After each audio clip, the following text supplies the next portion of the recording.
కర్మ అశ్వత్థము, బ్రహ్మ అశ్వత్థము అని రెండు రకాలు ఉంటాయి. కర్మ అశ్వత్థము అంటే నేను ఎందుకు పుట్టాను, ఏం కర్మ చేసి పుట్టాను అని అంటూ ఉంటారు. ఇది కర్మ అశ్వత్థం. శ్వత్థము అంటే ఉండునది, అశ్వత్థము అంటే లేనిది.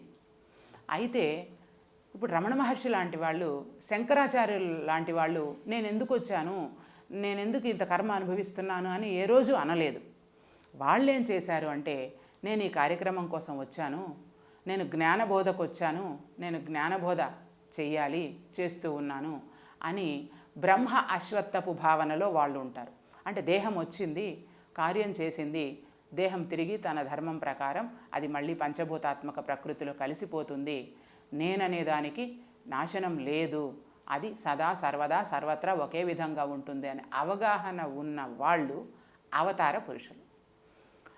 ఇటువంటి వాళ్లను బ్రహ్మ అశ్వత్థ జీవులు అంటారు. అంటే బ్రహ్మం నుంచి వచ్చారు, బ్రహ్మ జ్ఞాన ఆర్జన చేసి బోధన చేయడానికి వచ్చారు.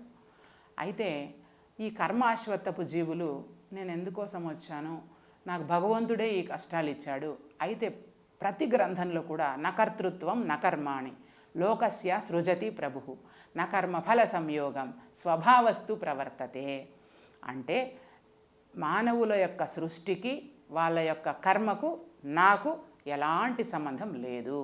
మీ యొక్క చేష్టలకు మీ యొక్క కర్మలకు నేను కర్తను కాను అనే విషయము ప్రతి గ్రంథంలోనూ చాలా విశదంగా తెలియజేసి ఉన్నారు. అయితే కర్మలోకి వెళ్ళిపోవాలా, బ్రహ్మంలోకి వెళ్ళిపోవాలా అని నీ రెండో నేను చేసే విచారణను బట్టి తనకు పూర్వజన్మ కర్మ అనేది అంటుతుంది.